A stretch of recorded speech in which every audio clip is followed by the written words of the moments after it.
सनातन में ऐसा क्यों कहा गया है कि नारी नर्क का द्वार है, और कहाँ कहा गया है, और एक तरफ उनको श्रेष्ठ क्यों कहा गया है? तो ये विरोधाभास नहीं है, ये चेतना की परख है। जिसकी स्थिति वासना में उलझा हुआ जिसका मन है, की दृष्टिकोण में क्या हुआ, स्त्री मोह का द्वार हो गई, पाप का द्वार हो गई, या नर्क का द्वार हो गई। उन्होंने ऐसी व्याख्या कर दी कि नारी नर्क का द्वार है। लेकिन जिनकी स्थिति ज्ञान में स्थित आत्मा जो है, जो आत्मा ज्ञान में स्थित है, उन्होंने उसी स्त्री को शक्ति कहा। उन्होंने उनकी दृष्टिकोण में वही स्त्री मोह का द्वार ना होती हुई शक्ति का रूप है।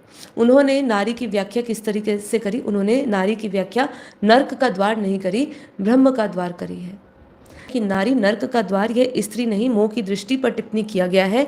जब चेतना गिरी हुई होती है तब स्त्री मोह का प्रतीक बनती है, लेकिन जब चेतना ऊंचाई पर होती है तब स्त्री स्वयं ब्रह्म स्वरूप हो जाती है।